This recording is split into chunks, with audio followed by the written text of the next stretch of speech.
2012 সাল থেকে ইটাহার আল আমিন মিশন পথ চলা শুরু করে। নমস্কার, আমি হরেন্দ্র, আপনারা দেখছেন হর্ষ নিউজ। উত্তর দিনাজপুর জেলার ইটাহার গোটলু ট্রেনিং সেন্টার যেটা রয়েছে, সেই ট্রেনিং সেন্টারের পাশে রয়েছে এবং উন্নত মানের শিক্ষা চিন্তাভাবনা নিয়েই পথ চলা শুরু হয়েছে। আচ্ছা, একটা প্রশ্ন থাকছে, আপনাদের এই মিশনে কেন ভর্তি করবে বাচ্চাদেরকে?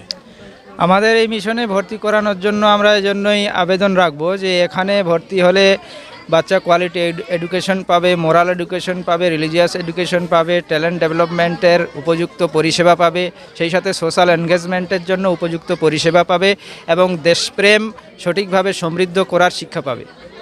আরেকটা, আপনাদের এই মিশনে কি কি সুবিধা রয়েছে, ছাত্রছাত্রীদের জন্য কি কি সুবিধা রয়েছে? সুবিধা বলতে বিশেষ করে প্রথমে বলবো যে আমাদের এখানে ক্লাস 5 থেকে ক্লাস 10 পর্যন্ত ভর্তি নেওয়া হয়। আমরা 11-এর জন্য চিন্তাভাবনাতে রেখেছি। তো ফেসিলিটি হচ্ছে ওয়েস্ট বেঙ্গল বোর্ডের আন্ডারে এখানে পড়াশোনা হয়, পড়াশোনার মান যথেষ্ট ভালো। তার সঙ্গে সঙ্গে ইসলামিক যা এডুকেশন সেটাও আমরা দিয়ে থাকি এবং স্বাস্থ্যসম্মত খাবার দাবারেরও আমাদের ব্যবস্থা আছে।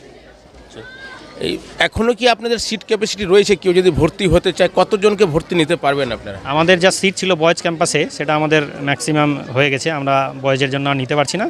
গার্লস ক্যাম্পাসে যদি এখনও কোনো বাচ্চা থাকে মেধাবী বা মেধার সঙ্গে সঙ্গে যদি কিছু থাকে, পিছিয়ে পড়া যদি থাকে, দুস্থ যদি থাকে, তাহলে আমরা সেই সব বাচ্চাদেরকে এখনও ভর্তি নেব, গার্লসের জন্য বিশেষ। খরচ কীরকম আপনাদের এখানে পড়াশোনা করতে বা থাকতে বাচ্চাদের খরচ কীরকম হতে পারে? আমাদের এখানে খরচ এমনি 2500 থেকে প্রায় 4300 পর্যন্ত আছে। কেউ কি আপনাদের মিশন থেকে মানে ভালো জায়গায় গিয়েছে বা ডাক্তার ইঞ্জিনিয়ার কেউ হয়েছে? 2012 সাল থেকে আপনারা পথ চলা শুরু করেছেন। আমাদের 2012 সাল থেকে এখন পর্যন্ত অনেকেই ডাক্তার হয়েছে, ইঞ্জিনিয়ার হয়েছে, এমনকি রানিং এই মুহূর্তেও MBBS করছে, এরকম অনেক ছাত্র আমাদের এখান থেকে আসে।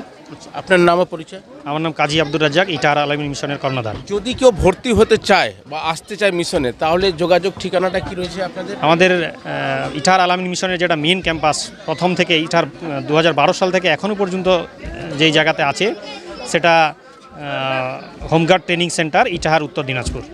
যোগাযোগ নাম্বারটা? যোগাযোগ নাম্বার 9475431142। আরেকটা জিনিস জানা গেল, আপনাদের এখানে মানে ভর্তি হওয়ার সময় আবার অ্যাডভান্স 1 মাসে আগের অ্যাডভান্সটা টাকাটা দিতে হয়, যার কারণে কি মানে শিক্ষকদের জন্য বেতন না আটকে যায়, সেই চিন্তা ভাবনাটা থাকছে আপনাদের, তাই তো? আর এখানে আপনাদের হোস্টেলের সুবিধাটা কি থাকছে, কি ব্যবস্থা রয়েছে? CCTV ক্যামেরা বা বিভিন্ন রকম কি ব্যবস্থা? আমাদের এখানে ব্যবস্থার মধ্যে বলবো যে 24 আওয়ার্স আমাদের CCTV আছে, তার সঙ্গে ড্রিঙ্কিং ওয়াটার যেটা আমাদের আছে সেটা অ্যাকোয়াগার্ড থেকে আমাদের দেওয়া হয়। এমনকি ঠান্ডার সময় গরম জলেরও কিছু ব্যবস্থা থাকে, আর যখন গরম হয় তখন এর জন্য আবার ওয়াটার কুলার লাগিয়ে আমরা ঠান্ডা জল বাচ্চাদেরকে দিই। এইসব ব্যবস্থাগুলো আছে। আর তার সঙ্গে পড়াশোনার যেটা বলবো, যারা পিছিয়ে পড়া বাচ্চা তাদের জন্য স্পেশালি আমরা রিমিডিয়ালের ব্যবস্থা রেখেছি। তাদেরকে আমরা যেন মেন স্রোতে যারা ফিরে আছে এডুকেশনের, সেইভাবে আমরা তাদেরকে গাইড করি এবং এডুকেশন ভালো দিই। ছাত্রছাত্রী কতজন রয়েছে এখন? 250 জন প্রায় ছাত্রছাত্রী আমাদের। শিক্ষাকর্মী 35 জন আমাদের শিক্ষক মহাশয় এখানে আছেন। বরং আর আমাদের বিদায়ী ছাত্রদের বিদায়, ওর সাথে ছিল আমাদের guardian meet, annual guardian meet হয় আমাদের। এখানে কয়টা ক্যাম্পাস আছে ছেলে মেয়েদের? 2টো ক্যাম্পাস আছে আমাদের, এটা বয়েজ ক্যাম্পাস আর একটা আমাদের গার্লস ক্যাম্পাস নতুন করা হয়েছে। একদম থাকার খাওয়ার ব্যবস্থা? হ্যাঁ, একদম রেসিডেন্সিয়াল দুটোই। অভিজ্ঞ শিক্ষক দ্বারা পড়াশোনা করানো হয়? অভিজ্ঞ শিক্ষক বলতে আমি যদি নিজে বলি তো আমি তো নিজে একটা হাই স্কুলে, কাপাসি AM হাই স্কুল, যেটা এত অঞ্চলে একটা নামকরা স্কুল বটে। আর স্কুল 3টা স্ট্রিম ছিল। আমি যখন ছিলাম তখন প্রায় 2400 ছেলে মেয়ে আর প্রায় 48 জন শিক্ষক ছিলেন, 6 জন নোট। সেখানে আমি শিক্ষকতা করে 15 সালে রিটায়ারমেন্ট করেছি। এবং আমি আরেকটা স্কুলে হেডমাস্টার করেছি, যেটা হচ্ছে মালদা জেলার DP মল্লিকপাড়া হাই স্কুলে, সেখানে হেডমাস্টার করে এসে এবং ওটাকে ইসিস করে করার পর আবার এখানে ব্যাক করে এসেছিলাম কাপাসি।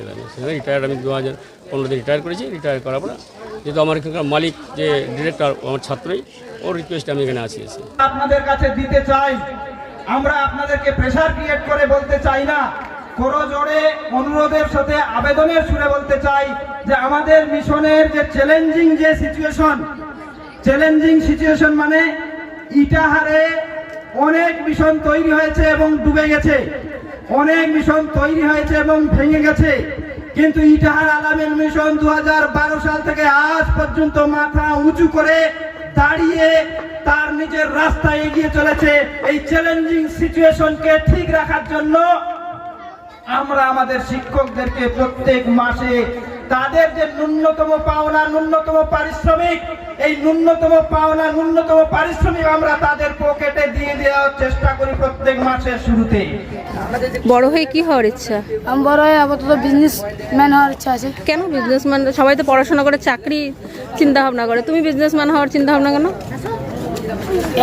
এখনকার যে যুগ চলছে, চাকরি পাওয়া অনেক সম্ভব নয়, কারণ যে টাকা নেই, এখন যে খেল হচ্ছে, টাকা নেই চাকরি হচ্ছে। তাই জন্য আমার মন বলছে আমি বিজনেসম্যান দিকে গিয়ে আমার বিজনেস ভালো হবে মনে হচ্ছে। যারা তারা হ্যাঁ বলবেন, এবং যারা এই বিলটি আলোচনার বিপক্ষে আছেন তারা না বলবেন।